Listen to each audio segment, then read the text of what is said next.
로마서 15장 1절로 13절까지 말씀 가운데서 1절부터 6절까지를 한 절씩 교독하겠습니다. 제가 먼저 1절 말씀을 봉독합니다. 믿음이 강한 우리는 마땅히 믿음이 약한 자의 약점을 담당하고 자기를 기쁘게 하지 아니할 것이라. 우리 각 사람이 이웃을 기쁘게 하되 선을 이루고 덕을 세우도록 할지니라. 그리스도께서도 자기를 기쁘게 하지 아니하셨나니 기록된 바 주를 비방하는 자들의 비방이 내게 미쳤나이다 함과 같으니라. 무엇이든지 전에 기록된 바는 우리의 교훈을 위하여 기록된 것이니 우리로 하여금 인내로 또는 성령의 위로로 소망을 가지게 함이니라. 이제 인내와 위로의 하나님이 너희로 그리스도 예수를 본받아 서로 뜻이 같게 하여 주사 한 마음과 한 입으로 하나님 곧 우리 주 예수 그리스도의 아버지께 영광을 돌리게 하려 하노라. 아멘. 아름다운 교회 만들기 프로젝트 그 세 번째 시간입니다. 아름다운 교회를 만드는 아름다운 성도의 모습. 그 세 번째는 그 성도의 모습 ACE 가운데 E에 해당하는 encouragement, 즉 격려라는 것입니다. 격려. 그러니까 아름다운 교회를 만드는 아름다운 성도는 무엇보다 격려하는 사람이 되어야 한다, 그런 이야기죠. 아름다운 교회를 만드는 아름다운 성도는 무엇보다 격려하는 사람이 되어야 한다. 자, 그런데 여기서 여러분 가운데 어떤 분들은 세 번째 모습으로 목사님이 격려라고 이야기하셨는데 그 근거가 도대체 어디에 있느냐라는 질문을 가질 수가 있어요. 왜냐하면요, 오늘 본문을 아무리 봐도 거기에 격려란 말은 나오지 않기 때문에 그렇습니다. 오늘 말씀 어디에도 격려란 말은 나오지 않습니다. 적어도 한국말 성경에는 그렇습니다. 그러나 사실은 나옵니다. 그것도 아주 중요한 포인트로 격려라는 말이 말씀 가운데 나오고 있습니다. 우리 4절 말씀을 함께 읽겠습니다. 4절 같이 읽습니다. 무엇이든지 전에 기록된 바는 우리의 교훈을 위하여 기록된 것이니 우리로 하여금 인내로 또는 성경의 위로로 소망을 가지게 함이니라. 여기에 사용된 단어 중에 위로라는 말, 성경의 위로할 때 그 위로라는 단어, 이것이 헬라어로는 파라클레시스란 말인데, 그런데 이 파라클레시스란 말이 바로 뭐예요? 격려라는 뜻이에요. 여기 한국말 성경에서는 이것을 위로라고 그렇게 번역을 했지만 파라클레시스의 주된 의미는 격려, 그것입니다. 그래서 영어 성경을 보면요, 대부분 영어 성경이 바로 이 부분을 어떻게 번역했느냐? 바로 encouragement, 이렇게 번역을 했어요. encouragement, 격려라고 번역을 한 거예요. 자, 그렇다면 이 한국어 성경이 좀 잘못된 것이냐? 아니죠. 그렇지 않습니다. 왜냐하면 이 파라클레시스란 말에는요, 위로라고 하는 뜻도 분명히 있으니까. 아니, 그 정도가 아니라 이 파라클레시스란 말은요, 격려로도 번역해도 되고 위로로도 번역할 수 있는 바로 그런 말이거든요. 자, 아름다운 교회를 만드는 아름다운 성도의 세 번째 모습, 격려, 이것이 분명합니다. 자, 그렇다고 한다면 구체적으로 그 격려는 뭘 어떻게 하는 것을 말하는 것이냐, 그 격려는 무엇을 말하는 것인가. 그런데 여러분, 여기서 우리가 한 가지 봐야 될 것이 있어요. 성경이 지금 말하고 있는 이 격려는요, 우리가 보통 알고 있는 격려하고는 좀 달라요. 우리가 보통 알고 있는 격려를 넘어선 굉장히 영적으로 중요한 의미가 여기 들어가 있습니다. 그러니까 특히 이 아름다운 성도의 격려는요, 바로 여기에 해당한다 하는 사실을 아셔야 돼요. 그것이 무엇인가? 고린도전서 14장 3절 말씀을 함께 읽도록 하겠습니다. 고린도전서 14장 3절 함께 읽습니다. 그러나 예언하는 자는 사람에게 말하여 덕을 세우며 권면하며 위로하는 것이요. 여기에 권면하며 파라클레시스예요. 격려입니다. 그런데 그게 뭐라고 그랬어요? 그러나 예언하는 자는, 예언이라는 거죠. 아름다운 성도의 격려는요, 단지 사람이 사람에게 말하는 어떤 그런 귀한 이야기 정도가 아니라 바로 그를 향한 하나님의 뜻과 섭리를 말해주는 예언, 그 예언에 해당한다는 겁니다. 그게 격려라는 거예요. 성경에 나오는 이 격려의 가장 두드러진 이야기 가운데 하나가 바로 엘리사벳과 마리아의 이야기라고 저는 생각을 합니다. 여러분 잘 아는 이야기지만 마리아가 어느 날 수태고지를 받지 않습니까? 처녀의 몸으로 정혼만 했지 아직 결혼하지 않은 그런 상태에 있는데 가브리엘이 찾아와서 내가 임신할 것이라고, 아들을 낳을 것이라고, 하나님의 아들을 낳을 것이라고 이렇게 얘기할 때 그 수태고지를 받고 나서 이 마리아의 마음이 얼마나 힘들고 무서웠겠느냐 하는 것이죠. 분명 주의 사자가 말씀하신 거 맞아요. 그렇기 때문에 이것은요 하나님의 역사하시는 것도 맞습니다.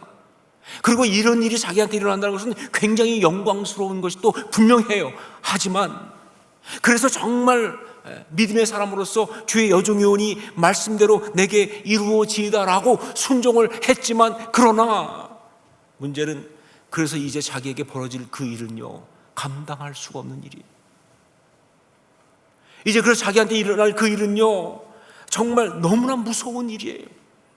지난 수요일 날 조상신 목사님이 설교하시면서 이 부분을 아주 실감나게 말씀하셨지만, 정말 이것은요 마리아에게는 감당할 수 없는, 무너질 수밖에 없는 그런 두려움이었을 것이다 하는 거죠. 그래서 말씀해 보니까 천사의 이 이야기가 끝나자마자 마리아는요 바로 일어나서 빨리 달려서 유대 산골 마을로 갔다라고 기록되어 있어요. 왜 그렇게 했느냐? 바로 엘리사벳을 만나기 위해서 그렇게 한 것이죠.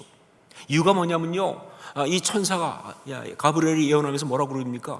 그런 일이 나한테 어떻게 일어날 수 있느냐? 마리아가 믿질 못하니까 이 하나님의 능력이 이를 행한다는 걸 얘기하면서 누구 얘기를 했습니까? 엘리사벳 얘기를 한 거예요.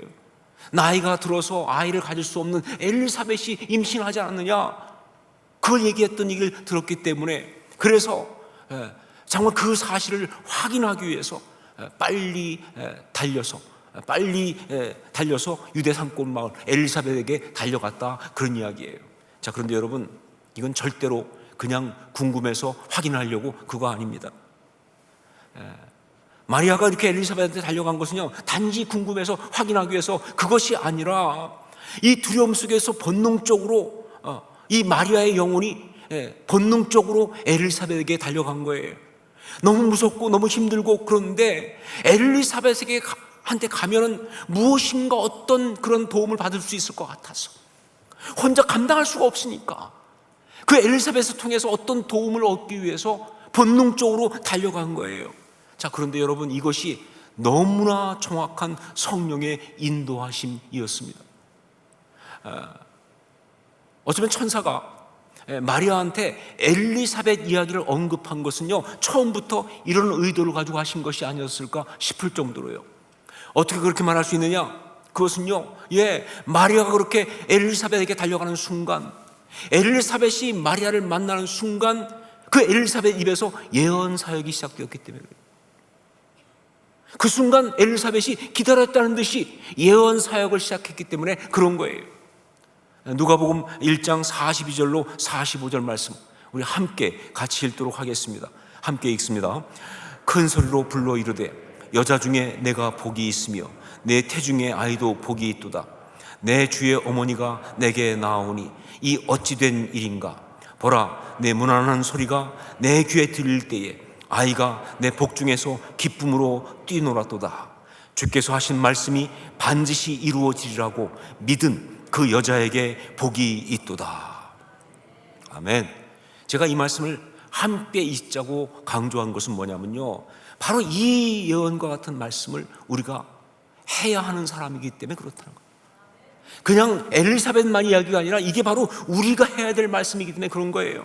왜냐하면요 이것은요 예언이면서 동시에 뭐예요? 격려니까. 이건 예언이면서 동시에 격려니까. 아름다운 성도가 아름다운 교회를 만들기 위해서 반드시 해야 하는 바로 그 격려, 이것이기 때문에 그런 겁니다. 보세요, 이 예언이 얼마나 마리아에게 큰 격려가 되었는지. 그렇게 불안하고 두렵고 무섭고 힘들었던 그 마음에 이 예언의 말씀이 얼마나 큰 격려가 되었는지 성경을 보니까 이 말씀을 듣자마자 마리아의 입에서 찬송이 나옵니다. 그것도 그냥 찬송이 아니라 성경에 나오는 모든 찬송 중에 가장 훌륭한 찬송이 그 입에서 나오는 거예요. 그게 바로 마리아 송가 아닙니까? 매그니피케트라고 하는 말. 예, 매그니피케트란 말은 찬송한다 그 얘기예요. 찬송 중에 찬송이에요. 그게 나오는 거예요. 그 마리아의 입에서. 그리고 마리아는 거기에서 석 달이나 머물러 있게 된다 하는 것이죠. 자, 보세요. 이 엘리사벳의 예언은요, 격려였습니다. 두려움에 떨고 있는 처녀 마리아를 향한 격려였습니다. 그러면서 이것은요, 아주 중요한 사실을 우리한테 한 가지 이야기해 주고 있어요. 뭐냐? 아름다운 성도의 격려는 바로 예언 사역이라는 사실을. 아름다운 성도의 격려는 다른 것이 아니라 예언 사역이라는 사실을 우리한테 이야기해 주고 있어요. 여러분, 말씀을 봐서 알지만 엘리사벳은요, 전문 예언자가 아니에요. 소위 성경에 나오는 예언자, 선지자, 그런 전문 예언자가 아닙니다. 다만 그 순간 성령의 감동을 받았을 뿐입니다. 우리들이 받는 것처럼. 그리고 이 마리아와의 만남도요, 어떤 영적인 공식적인 만남이 아니에요. 그냥 지금 우리 식으로 말하면 임산부 모임일 뿐이었다 하는 것이죠. 그렇죠. 그냥 임신한 여자 둘이 만난 거예요. 뭐하고 똑같으냐? 우리 하모니 공동체 다락방과 똑같은 거예요. 우리 하모니 공동체 다락방에서 있을 수 있는 이야기하고 똑같은 거예요. 자, 그런데 거기에서 뭐가 있었어요? 예언 사역이 있었고, 그게 엄청난 격려가 되었다는 것은요, 바로 이것이 지금 우리 교회 성도 사이에서도 이런 일이 일어날 수 있고, 그리고 일어나야 한다는 사실을 이야기해 주고 있는 거예요. 전혀 동떨어진 이야기가 아니라는 거예요. 특별한 사람만이 하는 것이 아니라는 거예요. 우리 믿음의 공동체라면 거기에 반드시 있어야 한다, 그 뜻이에요. 바로 이렇게 우리가 아름다운 교회를 만들 수 있고 만들어야 한다, 그런 말씀이다, 그런 이야기죠. 자, 그러면 아름다운 성도, 우리가 해야 될 이 격려, 그것은 구체적으로 어떤 말을 하는 것인가? 격려, 그것은 어떻게 말하는 것을 말하는 것인가? 여러 가지가 있겠지만 중요한 건 두 가지입니다. 아름다운 성도의 격려, 그 예언의 말씀은요, 다음 두 가지의 말을 하는 것을 의미해요. 첫째가 뭐냐? 바로 힘을 불어넣어 주는 것, 그것입니다. 그 말이 무엇보다 힘을 불어넣어 주는 것, 그것이어야 한다는 거죠. 우리 1절 말씀을 함께 읽겠습니다. 1절 같이 읽습니다. 믿음이 강한 우리는 마땅히 믿음이 약한 자의 약점을 담당하고 자기를 기쁘게 하지 아니할 것이라. 이 말씀은요, 격려의 중요한 포인트는 바로 힘을 불어넣어 주는 것이다 라는 사실을 이야기하고 있어요. 여기 말씀에 믿음이 강한 우리는 이란 이 말은요, 우리가 믿음이 강한 사람이다라는 자기 자랑하는 그런 표현이 아니고요, 이것은 우리에게 있는 믿음의 그 능력, 이걸 말하고 있는 거예요. 우리한테 있는 믿음의 그 능력이 있다고 한다면 이런 얘기죠. 그 다음에 믿음이 약한 자의 약점을 담당한다, 이것은요, 바로 그 힘을 가지고 힘이 없는 연약한 자에게 불어넣어 주는 것이다, 이 얘기죠. 그렇죠? 어떻게 믿음이 연약한 자를 담당합니까? 우리한테 있는 이 믿음의 능력을 가지고 그 연약한 힘이 없는 자에게 그 힘을 불어넣어 주면서 담당하는 것이죠. 그 얘기예요. 영적인 리더십을 강조하는, 말하는 가운데 영적 리더십 많이 나오잖아요. 그 중에 아주 중요한 것 중에 하나가 뭐냐면요, 소위 임파워링이라고 하는 겁니다. 임파워링. 우리말로 번역하면 힘의 부여, 이렇게 돼 있죠. 임파워링. 이것은요, 권한을 부여하는 리더십을 말합니다. 함께하는 누군가에게 권한을 부여하고 어떤 그런 힘을 부여해주는 그런 리더십을 말하는 거예요. 그런데 그렇게 말하지만 이 임파워링이라고 하는 단어 그 자체가 말하는 것처럼 여기서 중요한 포인트가 뭐냐? 사람에게 힘을 불어넣는 거예요. 이게 중요한 거예요. 그러니까 리더십을 갖다가 선한 영향력을 발휘하는 것이라고 한다면, 그것은 바로 그 선한 영향력을 발휘하는 아주 중요한 게 뭐냐? 자기에게 있는 이 선한 능력을, 그 힘을 다른 사람에게 불어넣어 주는 거예요. 그게 선한 영향력을 발휘하는 그런 것이다, 그런 이야기죠. 엘리사벳과 마리아 이야기에서도 보았지만, 엘리사벳은요 마리아에게 힘을 불어넣고 있습니다. 주께서 하신 말씀을 그대로 이루리라고 믿은 여자에게는 복이 있도다, 힘을 불어넣고 있어요. 그러니까 마리아가 힘을 얻습니다. 그래서 입에서 찬송이 나오기 시작합니다. 그러면서 정말 그 모든 불안과 두려움 가운데 벌떡 일어나서 다가오는 미래를 향해서 앞으로 나아가는 그런 거룩한 발걸음을 내디딜 수 있는 그런 역사가 벌어진다는 것이죠. 이게 중요한 거예요. 여러분, 우리가 정말 아름다운 교회를 만드는 아름다운 성도라고 한다면, 우리는 무엇보다 우리 지체들에게, 특별히 그 중에 지치고 힘들고 어렵고 무너진 그런 사람들에게는 더욱더 말이죠, 힘을 불어넣어주는 그런 사람들이 되어야 돼요. 우리의 말이 바로 그들에게 힘을 불어넣어주는 그런 말이 되어야 한다, 그 말입니다. 그렇지 않고 만일 우리의 말이 다른 사람을 갖다가 지치게 만들거나 힘 빠지게 만들거나, 사람 중에 그런 사람들이 꼭 있어요. 다른 사람한테 말해서 힘 빼는 은사가 있는 사람들이 있어요. 제가 볼 때 그 사람은 하나님 사람 아니라고 생각합니다.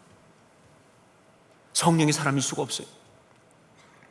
사람 절망시키고 사람 힘 빠지게 하고 낙심시키는 거, 그건 성령의 사람일 수가 없죠. 아니요, 그게 아니라 말이죠, 정말 우리의 이 말이 그 사람에게 힘이 나게 하고, 그래서 정말 소망을 가지게 하는 것, 이게 정말 중요한 거예요. 이 포인트를 기억하셔야 돼요. 힘이 나게 하고 힘을 불어넣어 주어서 소망을 가지게 한다.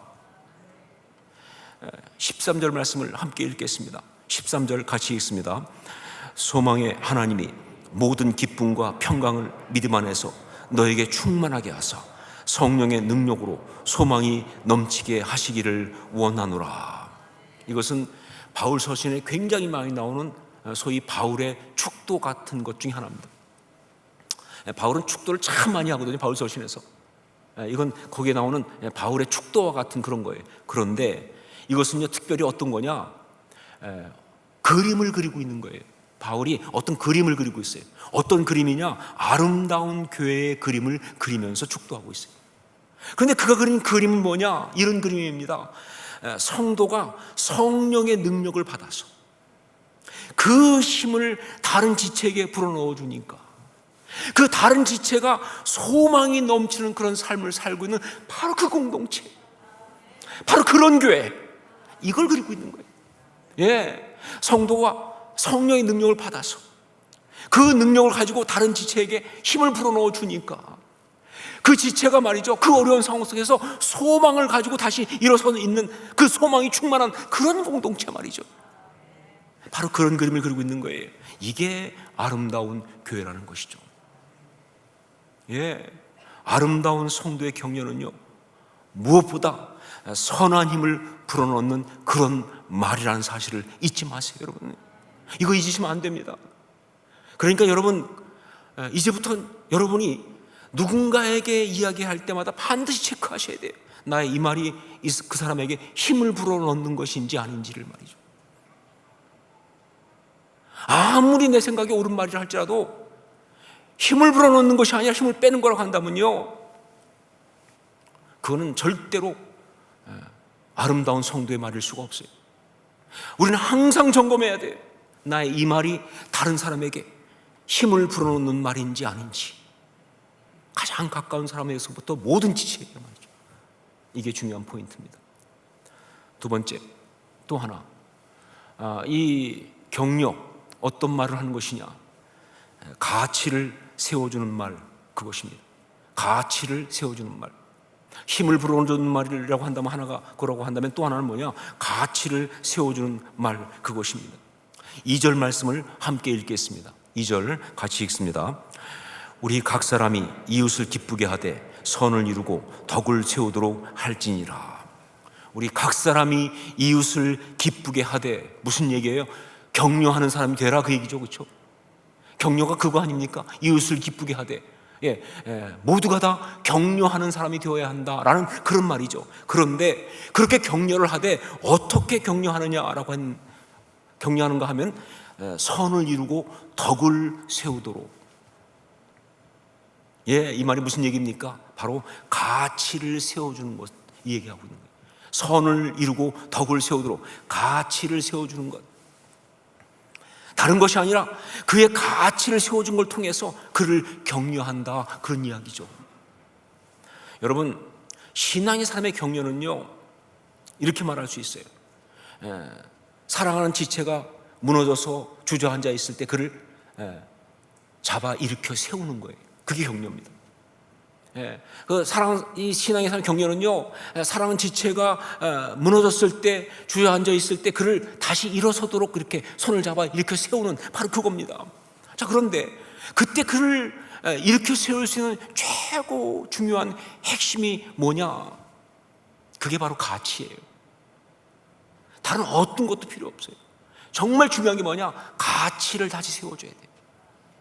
네가 얼마나 소중한 사람인지, 네가 얼마나 아름다운 사람인지, 네가 얼마나 가치 있는 사람인지 본인이 다시 이걸 알도록 해서, 그래서 그 자리에서 일어날 수 있게 만드는 게, 이게 바로 중요한 거예요. 이것이 바로 아름다운 성도의 격려예요. 그래서 아름다운 성도의 격려는요, 어떤 것보다 가치를 세워주는 말, 그것이다 하는 거예요. 여러분, 욕이라는 게 뭡니까? 욕. 제가 욕이라는 게 뭔지를 알려주려고 여기서 이게 할 수는 없겠죠, 그렇죠? 예. 근데 여러분 생각해 보세요. 잠깐이지만 오래 생각하지 마세요. 욕은 다 뭡니까? 예, 욕은요, 말로 사람의 가치를 끌어내리는 게 욕이에요. 그러니까 다른 게 욕이 아니라 그 말을 가지고 그 사람의 가치를 끌어내려서, 그래서 그를 무너뜨리는 게, 그게 욕이에요. 그래서 욕은 악한 거예요. 그래서 욕은 사람에게 상처를 주는 거예요. 그래서 욕은요, 사람을 무너뜨리는, 고통스럽게 만드는 그런 것이다. 여러분, 하지만 격려는 욕의 정반대입니다.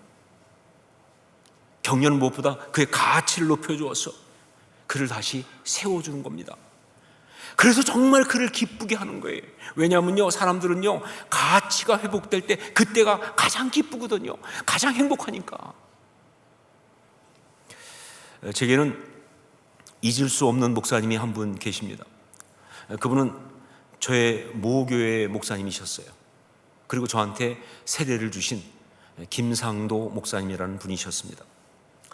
그런데 제가 이 김상도 목사님을 잊을 수 없는 분이라고 그렇게 말하는 것은요, 그분이 저한테 세례를 주셨기 때문에 그런 것만이 아니라, 그분이 저희 가정 가운데서 하셨던 그 사역 때문에 제가 잊을 수가 없다 하는 거죠. 그 당시에 그 교회에서는 정기 대신방이 있었습니다. 그렇죠? 그래서 봄에도 한번, 가을에도 한번 이렇게 대신방을 하잖아요. 그때 그분이 저희 집에 신방을 오셨습니다. 그때 제 나이가 한 고등학생 정도였는데, 저하고 제 형은 고등학생 때 읍내에 나가서 학교를 다니고 있었기 때문에 집에는 없었어요. 그때 저희 아버지는요, 교회에 거의 나가지 않는 그 유명한 나이롱 집사였습니다. 나이롱도 아주 심한 나이롱이셨어요. 그러니까 저희 어머니 혼자 신앙생활 하시는 거죠, 사실은. 어머니는 나름 열심히 신앙생활 하시지만, 그러나 삶이 그러고 어려워서 그랬는지 교회에 열심히 헌신하지 못하는, 그것 때문에 늘 괴로워하시는 그런 서리 집사였습니다. 자, 그런데 그때 목사님이 저희 집에 신방을 하면서 다른 말씀도 물론 주셨지만 아주 특별히 강조하면서 하신 말씀이 뭐냐, 와서 이 집 아들들이 너무 잘생겼다고, 그러면서 자기가 이 동네에서 그렇게 잘생긴 사람을 본 적이 없다는 거예요. 이 집 아들들의 인물이 너무 좋다고 막 계속 그 이야기를 칭찬하신 거예요. 그리고 그날뿐만 아니라 그 다음에도 저희 어머니가 어머니 볼 때마다 잘생긴 아들들은 잘 있냐고 계속 물으시면서 말이죠. 그런데 여러분, 그 말이 우리 어머니한테는 얼마나 큰 격려가 되었는지 그거 아세요? 예, 그때 정말 그게 얼마나 격려가 되었으면요, 어머니가 두고 그 얘기를 여러 번 하시더라고요. 왜냐하면 그 당시 저희 어머니 마음은요, 너무 많이 무너져 있었습니다. 정말 너무 가난했고, 너무 힘들었고, 너무 삶이 팍팍했고, 정말 내세울 것이 하나도 없는 그런 아주 고단한 삶이었습니다. 그런데 교회 목사님이 오셔서 어머니에게 가장 귀한 것이라고 생각하는 아들들을 그렇게 칭찬해 주니까 저희 어머니가 너무 힘이 나는 거예요.